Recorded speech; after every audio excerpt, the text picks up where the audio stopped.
A couple of months ago, the guys at Xtrons sent over one of their Carplay head units for me to try out my E90 BMW. The unit itself actually looked quite impressive. Didn't look like your typical Chinese-made Carplay head unit. I'm just going to run through the install process so you guys can get an idea of how it was to install into the car. There was a few little hiccups, but I managed to get there in the end. Now it's working nicely. For once, I actually read the instruction manual when installing this, because once you actually pull out the stock E90 head unit, it's a bit of a mess in there. The first thing that it tells you to do is to pull out the trim. If you've got a trim removal tool, this is a good time to use it. I don't have one, but I just used something that was coated in plastic. Start from the side with the start button and start pulling it out. It just unclips. Once you've got it pulled out, you've got some wires to unplug. This is for the hazards, traction control, central locking, etc.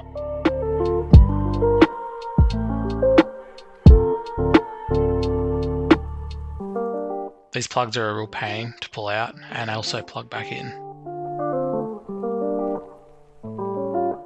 After that, you've got the start-stop button. This one's pretty easy.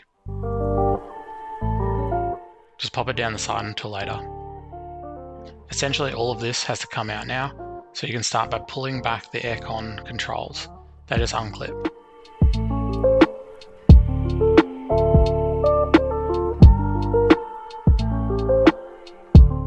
Remove the plugs on the back and be careful of ribbon cable. It's quite easy to break.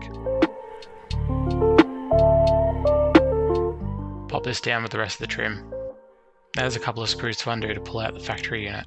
You'll also have to pull out your gear knob, or at least put it into 4th gear if you've got a manual. You can do this by just pulling the auto knob up. It can take a little bit to pull off.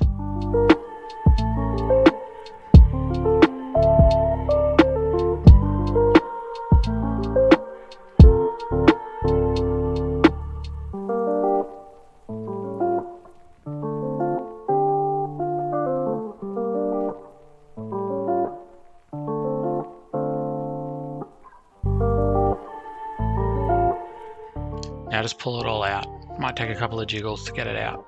Be careful of all the wires at the back as well, there's heaps of them. Looking at the back of the unit, there's a couple of plugs.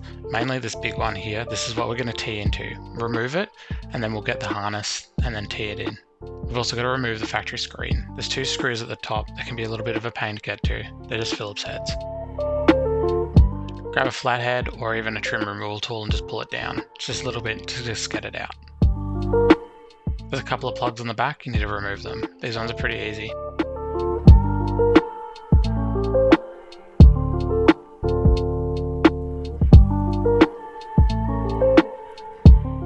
Now you've got it out, chuck it on the side and get the new one out. Now we've got the old one out, we'll chuck this one in there. Grab the big thick insulated wire, that's the power one, and then just tuck the other ones down the back. Pop it up there for now and we'll get all the wires out and we'll get the main unit connected. Everything's housed inside the screen, so you need to tee it into the factory unit so you have audio. This one here is the main harness. It tees into the factory loom, allows the new head unit to communicate to the car's systems and audio. Basically just plug it in where it fits, it can only go in one way. You also have to unplug the optical wire and then plug it back into the factory system. I was pretty impressed with the quality of the connectors. I didn't expect them to be as nice as they were.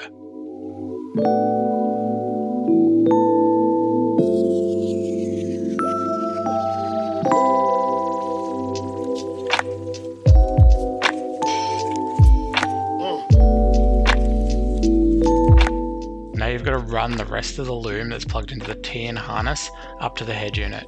You've got to pop it in the back and then just pop it through to the top.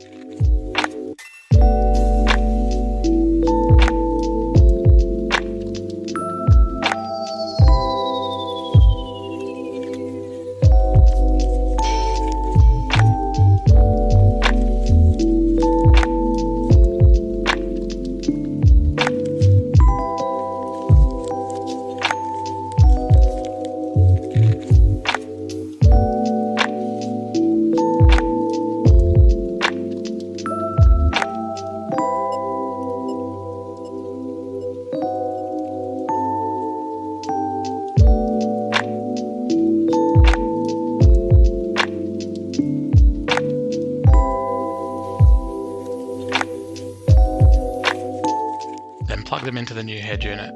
They only fit in one way.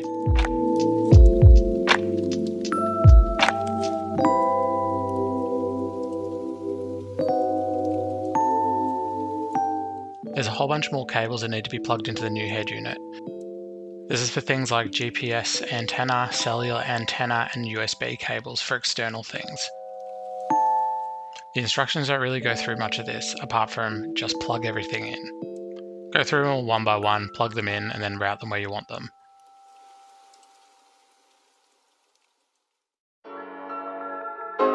The USB cable is probably the most important.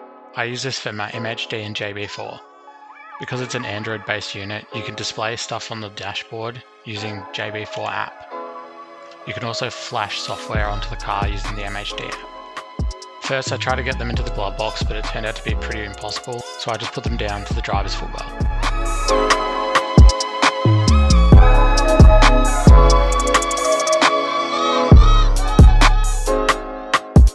After a while, I managed to get them installed, and it's time to move over to the GPS antenna.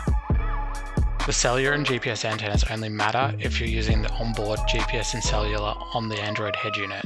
It doesn't matter for Carplay. I pulled the screen out just to make it a little bit easier to route all the cables, and now it's time to pop it back in. I've got it all connected back up, everything's plugged in, and I've put the start button back on. I'm just going to give it a try now and before I put everything back together. To go into the Android side of things, you just hold the button on the hard drive. For some reason, the resolution looks a bit weird, and I've got no audio coming out of the speakers, even though it's saying it's playing. So, I've got everything back together, and it's all working perfectly now. So, essentially there's an auxiliary cable that's teed into the factory auxiliary, and that just needed to be connected. Also, I contacted the Xtrons company and got some more details. So essentially you have to go into the settings and change the resolution on the screen to make it look a little bit more normal. So pretty happy with the unit. I've got it all connected up nicely now. It does wireless CarPlay, which is pretty impressive. So just got my Spotify for the most part, and things like Waze, that sort of stuff. So pretty happy with it. So good unit. Bit difficult to install, a little bit unclear on the information in the instructions, but overall good unit. So I'm going to do a review on this one soon. So